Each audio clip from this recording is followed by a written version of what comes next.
Perkenalkan, aku Alenanta Prasetya.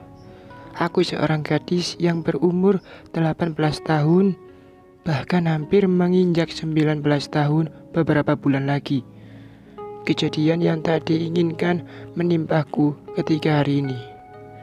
Dimulai ketika seisi rumah kami penuh dengan orang-orang desaku. Iya, orang-orang desa. Kami sekeluarga mengadakan syukuran atas pernikahan kakak ketiga kami. Davano, panggilku pada adik kecil yang sedang digendong ibuku. Kemana mamanya si ibu? Tanyaku pada ibu sembari mengambil adik kecil dari dekapannya. Di luar lagi ngebersihin ayam, jawab ibu. Ibu meninggalkan kami berdua. Oh, biar aku saja bu ngejagain Vano, ucapku yang sedari tadi mencubit pipi mungil sang adik kecil. Astaga, gantengnya Vano, lanjutku dengan gemasnya menciumi pipi mungilnya. Hei, kenapa anak itu ada di bangkuanmu? Tanya seorang kakek-kakek dengan menunjuk menggunakan tongkatnya. Aku sedang mengasuh kek, soalnya Vano manis deh, jawabku dengan gemas, menciumi pipi mungilnya. Kau berani menciumnya? Bentak seorang kakek itu dengan melemparkan tongkatnya ke arah kami berdua. Astaga, jantungku berdegup sangat kencang karena terkejut. Bagaimana tidak terkejut? Kakek itu melemparkannya secara tiba-tiba. Aku berlari keluar dengan posisi Vano masih kugendong. Kenapa kamu lari seperti itu, dia? Tanya seorang bibi yang di hadapanku. Kakek Abdul, dia melempari aku dan Vano pakai tongkat bi, jawabku dengan ketakutan. Ngapain juga kamu ngegangguin kakek pikun itu? Ucap bibi itu. Walah, pikun toh.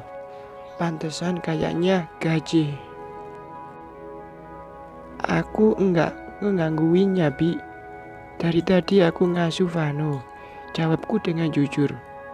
Tiba-tiba batu yang berukuran sedang terlempar ke arah kami dengan begitu kuatnya, sampai hampir mengenai kepala kecil sang adik. Lari dia, kakek itu bisa saja ngelukai kalian, teriak ibu Vano dari kejauhan. Tanpa basa-basi, aku berlari segesit dan secepat mungkin. Lagi-lagi sebuah batu melayang hampir mengenai aku. Kulihat ke belakang, nyatanya kakek itu mengejar kami, walaupun dengan bantuan tongkatnya. Vano, gimana nih? Gumamku memandangi adik kecil yang sedari tadi aku peluk dengan erat. Vano dapat menyesuaikan suasana karena ia diam, tidak menangis dengan wajah polos miliknya. Aku terus berlari dari semak-semak sampai ke lorongan sempit milik rumah orang. Jika malam aku sudah pasti dikira maling. Rintik-rintik menambah kesan tegangku. Pasalnya, aku melihat kakek itu mencari kami sampai ke tempat jauh sekalipun. Iya, jauh. Sekarang posisiku sudah di dusun lain. Kak Tia, bener nggak sih itu Kak Tia? Kak Tia lari cepat, teriak kakaknya Vano dari kejauhan. Aku berlari sangat gesit menghampirinya untuk memberikan adik kecil, karena aku kasihan dengan Vano yang masih sangat kecil. Dan kulihat juga pakaiannya lembab sebab rintik terus turun. Hari semakin gelap, bukan karena sudah malam, tapi karena hujan akan turun. Jangan lari kamu. Tiba-tiba terdengar kakek itu membentak. Rupanya aku sudah dilihatnya. Dia menghampiri dengan tongkat yang selalu diacungkan padaku. Kakak, Lari, Kak, perintah kakaknya Vanu. Dia juga berlari menuju rumahnya. Tanpa apa-apa, aku berlari melewati semak-semak dengan tujuan agar kakek tidak mengikutiku. Aku naik ke atas gedung serbaguna yang ada di desa kami dan memantau kakek itu. Kulihat dia berdiri tepat di bawahku. Nasib baik tak di pihaku. Seekor cicak menempel di pundakku. Dengan sekuat tenaga aku menahan. Tapi ujung-ujungnya aku masih menjerit. Ah, teriakku dengan kerasnya. Kakek itu melihat ke atas dan pemandangan yang dia inginkan. Aku juga melihat ke bawah. Dengan secepatnya kakek itu menuju ke atas dengan tangga sisi kiri. Aku mengambil langkah dengan menuju tangga sisi kanan. Karena tidak ada cermin, aku tidak melihat sepucat apa wajahku sekarang. Tangan dan kakiku terus gemetar karena ketakutan. Setelah aku melewati tangga itu dan sampai ke bawah, aku melihat seorang pemuda dengan motor ninjanya. Iya, pemuda itu Robi. Bisa dikatakan teman seangkatanku. Dia berhenti ketika melihat keadaanku yang seperti orang gila karena ketakutan. Ada apa dia? Tanyanya dengan bingung. Cepetan Bi, jangan ngulur waktu. Nanti aku jelasin, ucapku dengan nada ketakutan. Aku menaiki motornya dan melingkarkan tanganku ke pinggang Robi. Ia langsung benahi posisi tanganku. Beh, dinginnya tangan lo, gumam Robi di balik helmnya. Robi menancap gas dengan cepatnya sehingga tak terlihat lagi sang kakek. Sekarang lo mau kemana? Tanya Robi yang agak memelankan laju motornya. Antar gua pulang, pungkasku yang dibalas anggukan oleh Robi. Tak kusangka hujan turun dengan derasnya. Untungnya ada gubuk di jalanan. Kami berdua singgah untuk berteduh. Robi melihatku dengan tajamnya, membuatku tambah takut karena dia mulai mendekatiku dengan melepas jaketnya. Aku sempat ingin berlari, namun pintu dikuncinya. Nih, pakai. Anginnya kenceng banget.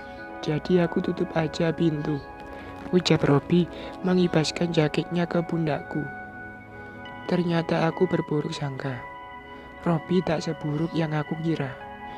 Jika ada orang lewat dan melihat motor yang terparkir di luar dengan keadaan gubuk dikunci, pasti orang akan mikir yang aneh-aneh. Namun tak seorang pun yang lewat. Keberuntungan bagiku.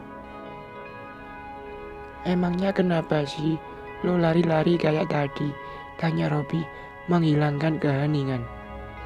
Aku menceritakannya dari awal sampai akhir dan diperhatikan seksama oleh Robi. Bukan pikun tuh kakek, udah gila kali. Orang juga gak ngegangguin, masa ngasuh aja gak boleh?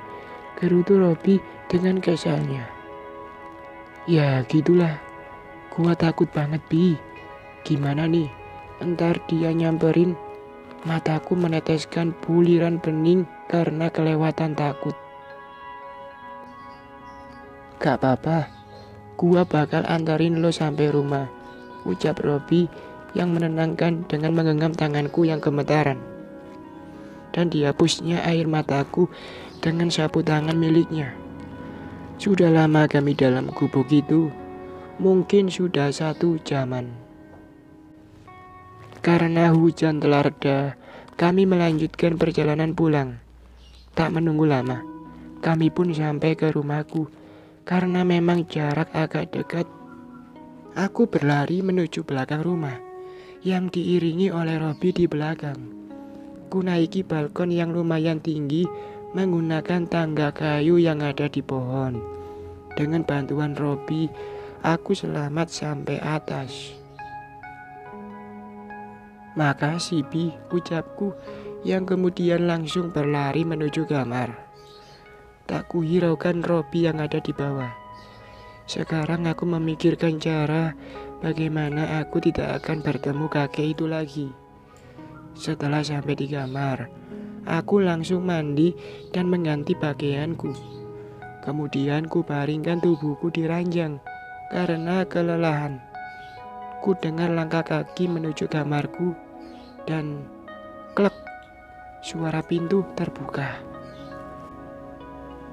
"Kakak!" teriakku kaget. Iya, yang datang adalah kakak keempatku. "Shh!" Kakak langsung membekap mulutku. "Kenapa, Kak?" tanyaku berbisik. "Cepetan sembunyi di bawah ranjang. Kakek itu mau naik ke atas ngepastiin kalau kamu beneran gak ada di perintah kakak."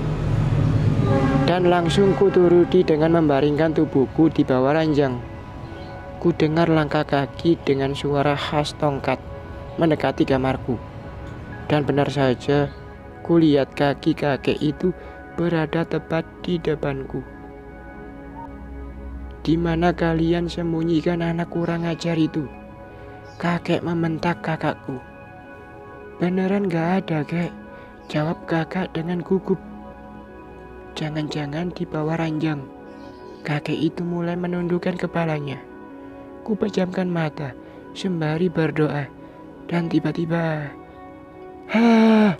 teriakku. "Kenapa, Dik?" Ku lihat kakak masuk ke kamarku dengan wajah bingungnya. Ku tolehkan kepalaku ke kanan ke kiri, tak ku lihat kakek tadi. Aku sangat kebingungan, sebab aku di atas ranjang bukan di bawahnya. "Mimpi toh," ucap kakak, yang kemudian keluar dari kamarku. Ternyata yang aku alami barusan hanyalah mimpi. Tapi kenapa begitu terasa nyata?